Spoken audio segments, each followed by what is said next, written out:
ಇನ್ನೊಂದು ವಿಚಿತ್ರವಾದಂಥ ಅಂಶ ಈಗ ಬಯಲಾಗ್ತಾ ಇದೆ. ಶ್ವೇತಾಳನ್ನ ತಂಗಿ ಅಂತ ಮನೆಗೆ ಕರ್ಕೊಂಡು ಬರ್ತಾ ಇದ್ದಂತೆ ಕೆನೆತ್. HCLನ ಗುರುರಾಜ ಲೇಔಟ್ನಲ್ಲಿ ಇರುವಂತಹ ಮನೆಗೆ, ಅಂದರೆ ಈತನ ರೂಮ್ಗೆ ಈ ಆರೋಪಿ ಶ್ವೇತಾ ಆಗಾಗ ಬಂದು ಹೋಗ್ತಾ ಇದ್ಲು. ಅಪಾರ್ಟ್ಮೆಂಟ್ನ ಸೆಕ್ಯೂರಿಟಿಗೆ ಈಕೆ ನನ್ನ ತಂಗಿ ಅಂತ ಹೇಳಿ ಒಳಗಡೆ ಕರ್ಕೊಂಡು ಹೋಗ್ತಾ ಇದ್ದಂತೆ. 1 ವರ್ಷದ ಹಿಂದೆ ಈ ಮನೆಯನ್ನ ಬಾಡಿಗೆಗೆ ಪಡೆದಿದ್ದ. ಕೊಲೆ ನಡೆದ ರಾತ್ರಿ 10:30ಕ್ಕೆ ಈ ಮನೆಗೆ ಬಂದಿದ್ರು. ಅಂದ್ರೆ ಕೊಲೆ ಮಾಡಿ ಈಗ ಶ್ವೇತಾ ಅರೆಸ್ಟ್ ಆಗಿದ್ದಾಳೆ. ಕೆನೆತ್ ಎಸ್ಕೇಪ್ ಆಗಿದ್ದಾನೆ. ಪೊಲೀಸರು ಈತನಿಗಾಗಿ ಶೋಧ ಕಾರ್ಯಾಚರಣೆಯನ್ನ ಮುಂದುವರಿಸಿದ್ದಾರೆ. 10:55ಕ್ಕೆ ಅಂದ್ರೆ 10:15ಕ್ಕೆ ಬರ್ತಾರೆ. 10:55ಕ್ಕೆ ಒಂದು ಬ್ಯಾಗ್ ಅನ್ನ ಹಿಡ್ಕೊಂಡು ಬೈಕ್ನಲ್ಲಿ ಇಬ್ರು ಕೂಡ ಆ ಒಂದು ಅಪಾರ್ಟ್ಮೆಂಟ್ನಿಂದ ಎಕ್ಸಿಟ್ ಆಗ್ತಾರೆ. ನೋಡಿ, ಆ CCTV ವಿಜುವಲ್ಸ್ ಕೂಡ ಗಮನಿಸ್ತಾ ಇದ್ದೀರಿ. ಆಗಲೇ ಹೇಳಿದ ಹಾಗೆ ಕೊಲೆ ಮಾಡಿದ ನಂತರ ಇವರು ಫ್ಲ್ಯಾಟ್ಗೂ ಬರ್ತಾರೆ.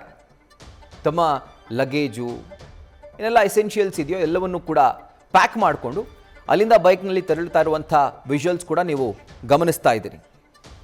ಇನ್ನು ನೋಡಿ, ಈ ಒಂದು ಕ್ರೂರವಾದಂಥ ಕೊಲೆ ಮಾಡಿರೋ ಇಬ್ಬರು ಸಂಬಂಧಗಳಿಗೆ ಬೆಲೆ ಕೊಟ್ಟೇ ಇಲ್ಲ ಅಥವಾ ಕೊಡೋದು ಇಲ್ಲ ಅನ್ನೋದು ಈಗ ಬಯಲಾಗ್ತಾ ಇರುವಂಥದ್ದು. ಯಾಕೆಂದರೆ ತಂಗಿ ಅಂತ ಹೇಳಿಕೊಂಡು ಲಿವ್ ಇನ್ ರಿಲೇಷನ್ಶಿಪ್ನಲ್ಲಿರುವಂಥ ಲವರ್ನ ಈತ ಮನೆಗೆ ಕರ್ಕೊಂಡು ಬರ್ತಾ ಇದ್ದ.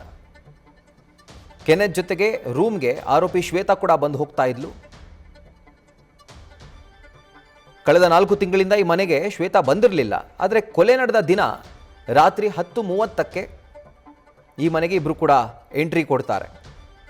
ರೂಮ್ಗೆ ಬಂದು ಏನು ರಕ್ತದ ಕಲೆಗಳ ಅಂಟಿಕೊಂಡಿದ್ವಲ್ಲ, ಕೈ ಕಾಲು ಎಲ್ಲವನ್ನು ಕೂಡ ತೊಳ್ಕೊಂಡು ಕರೆಕ್ಟಾಗಿ 10:55ಕ್ಕೆ ಬ್ಯಾಗ್ ಹಿಡ್ಕೊಂಡು ಅಲ್ಲಿಂದ ಬೈಕ್ನಲ್ಲಿ ಅವರು ಎಕ್ಸಿಟ್ ಆಗ್ತಾರೆ.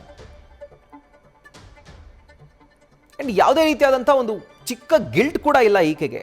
ನೋಡಿ, ಇಲ್ಲಿಂದ ಹೋಗುವಂತಹ ಸಂದರ್ಭದಲ್ಲಿ ಬೇಕ್ರಿ ಬಳಿ ನಿಲ್ಲಿಸಿ ಧೂಮಪಾನ ಮಾಡಿ, ಸ್ಮೋಕ್ ಮಾಡಿ, ಸಿಗರೆಟ್ ಸೇದಿ ಅಲ್ಲಿಂದ ತೆರಳುತ್ತಾರೆ.